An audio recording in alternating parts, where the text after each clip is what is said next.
Barbara Baekeland was just 52 years old when she was found dead in her luxury apartment in London. The shocking crime dominated the headlines of all the newspapers, not only because of its brutality, but because Barbara was not an ordinary person. She was a member of a millionaire family, and so was the person who did this to her, in this case, her own son. Today's case is a tragic tale of wealth and madness. This is the story of Barbara and Tony Baekeland. Barbara Daly was born in 1922 in Boston, United States. She had a brother named Frank, and they were from a family considered middle class at the time. However, at the age of 11, her story took a dramatic turn after a fatality happened in her family. Her father, who worked in the financial market, was found dead in his car, and investigators determined that the cause was inhalation of toxic gas exhaled by the car's exhaust. The circumstances of his death were ambiguous. Some people claimed that his death was an accident, while others said that he did it intentionally because he was no longer able to support his family, and the only alternative was to end his own life. Regardless of the reason, his death resulted in a significant insurance payout, and this left a large amount of money for Nini, Barbara's mother, who then decided to move with her children to New York. Nini's ambition was to remarry someone rich, and this goal was passed on to her daughter as an ideal that she should strive for. In her late teens, Barbara was celebrated as one of the 10 most beautiful girls in New York. This recognition led to modeling opportunities in some of the prestigious magazines of the time like Vogue and Harper's Bazaar. However, during this period, behind this glamorous facade, her mental health was no longer the best. And that is why Barbara sought help from private therapists and psychiatrists behind the scenes. Since at that time, any treatment of this kind could ruin someone's reputation, especially a celebrity. Years later, Barbara decided to move to California to try an acting career. Her stay in Hollywood was brief because she didn't like the environment and preferred to return to New York. Despite not being successful in the cinema, her time in California was significant because it was there that she met a girl named Cornelia, an heiress to one of the richest families in the United States, the Baekeland family. This family was simply the patent holder for Bakelite plastic, a derivative of plastic that is harder and more dimensionally stable. This plastic is used in a variety of everyday items like toothbrush handles, mugs, some items used in cars, telephones, computers, etc. Cornelia soon introduced Barbara to her brother, Brooks Baekeland, who at the time was a pilot in training for the Royal Canadian Air Force, and their relationship began with a bang. Barbara was about to become the wife of a millionaire. However, Brooks had other plans. Despite their status as a glamorous couple during the courtship, they argued a lot, and Brooks didn't want to have someone as unstable as Barbara as his wife.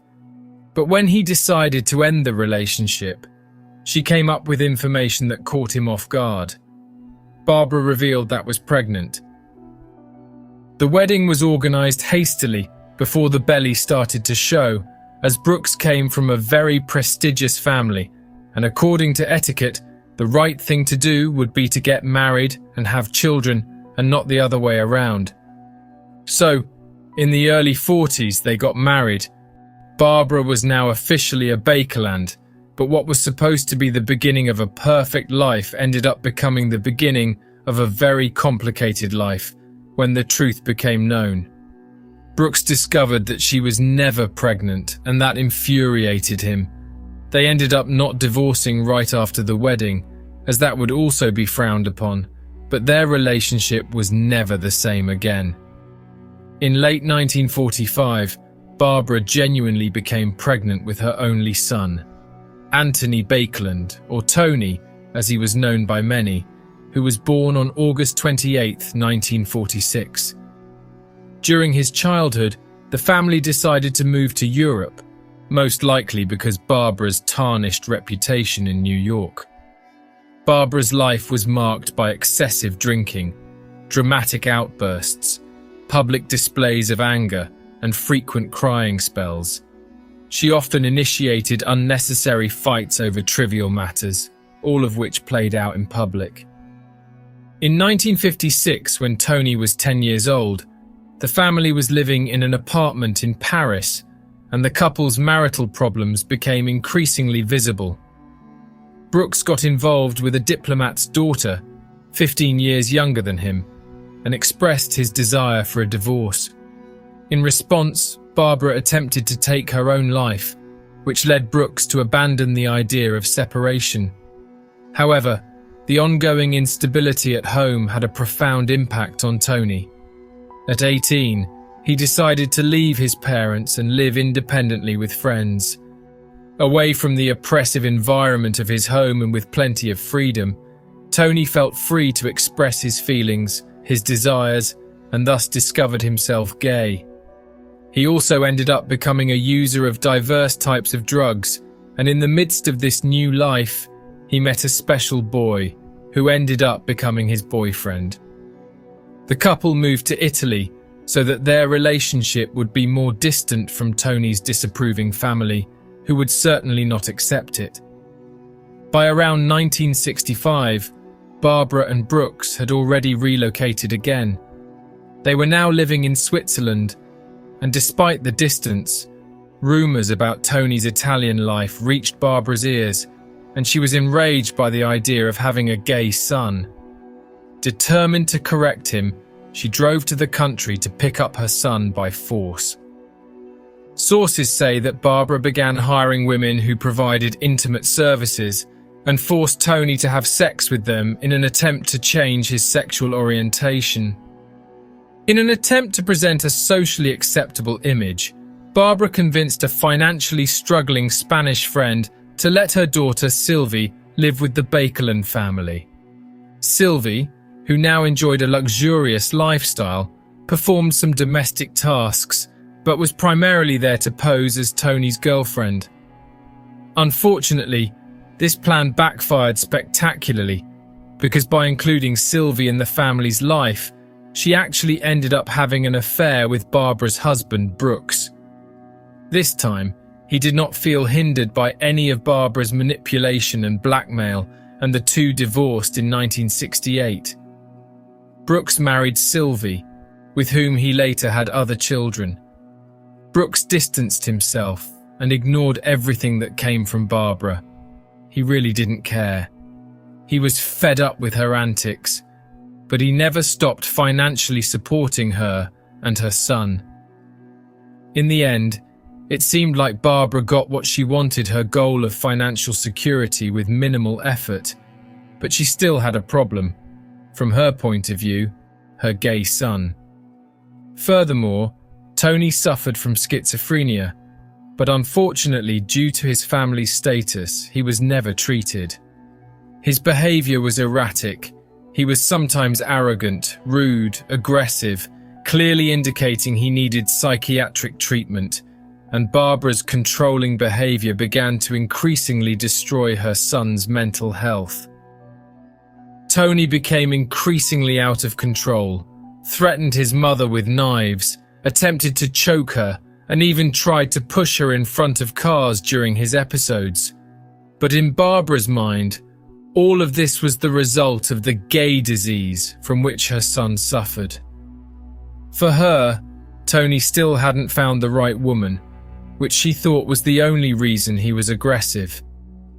During her marriage to Brooks, Barbara was also unfaithful, had several lovers, and many praised her sexual prowess, leading to a disturbing conclusion that if she slept with Tony, performing her best performances, she could cure his homosexuality.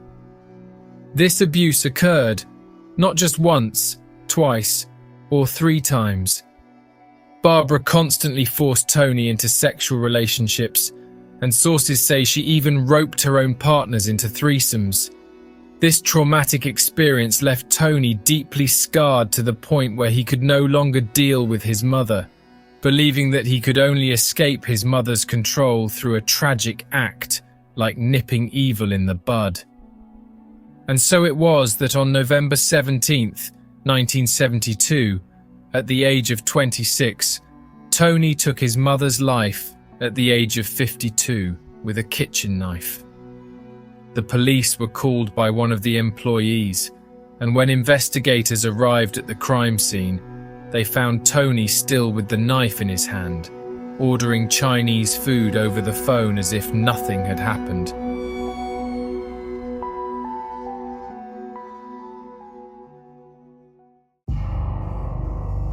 At the police station, Tony admitted that he and his mother had argued over a friend he had invited for dinner, which his mother refused to allow. The argument turned heated and became violent, with Tony hitting his mother before she ran into the kitchen where he carried out the fatal act.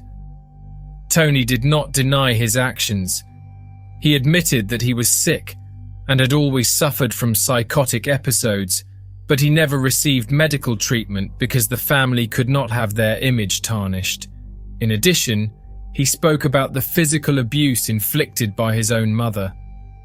Barbara's body was cremated and the ashes sent to her mother, Daly, in New York. During the trial, Tony was represented by a lawyer who requested his extradition back to the US for treatment, but the request was denied, and in the end, Tony was found guilty. However, due to his diagnosis of serious mental disorders, he was sent to Broadmoor, a psychiatric hospital in the UK.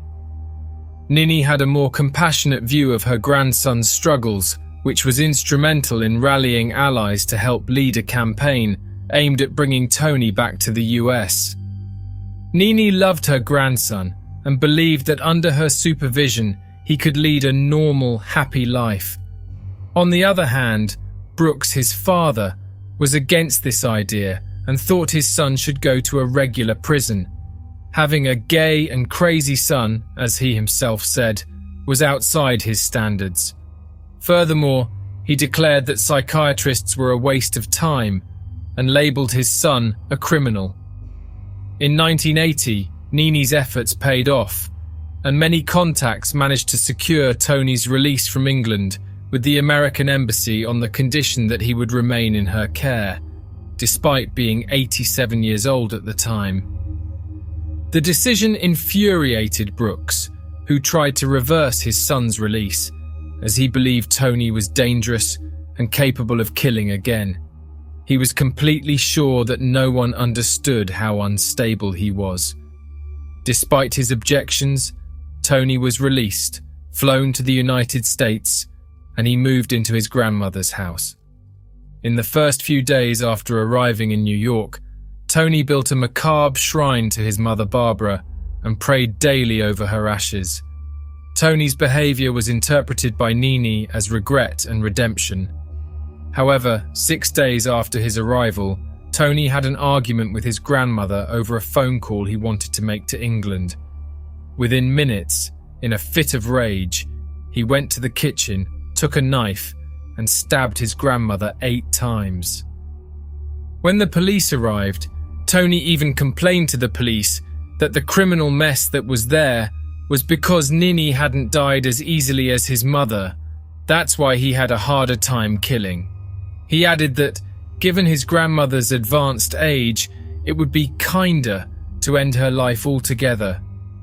Tony was arrested, and this time sentenced to life in prison without the possibility of parole. Less than a year after this crime, and weeks after being arrested, on March 20th, 1981, Tony was found dead with a plastic bag wrapped around his head. His death was covered up by the media, and to this day it is not known whether he really did this to himself or if someone else did this to him. In 2007, the story of Barbara and Tony was adapted and hit the silver screen with the film Savage Grace, where actress Julianne Moore plays Barbara. The film was acclaimed, but is considered by many to be a very fictional work that does not present the facts correctly, being much more of a cinematographic art than a biographical representation. This tragic case makes us think about several things. It highlights the dangers of maintaining a facade of perfection, such as the story of the perfect family that needed to keep up appearances, and also the situation of how wanting to have control over the lives of others can trigger enormous tragedies. Nothing justifies Tony's actions. However, it's worth considering that with proper psychiatric care, he might not have committed such horrific acts.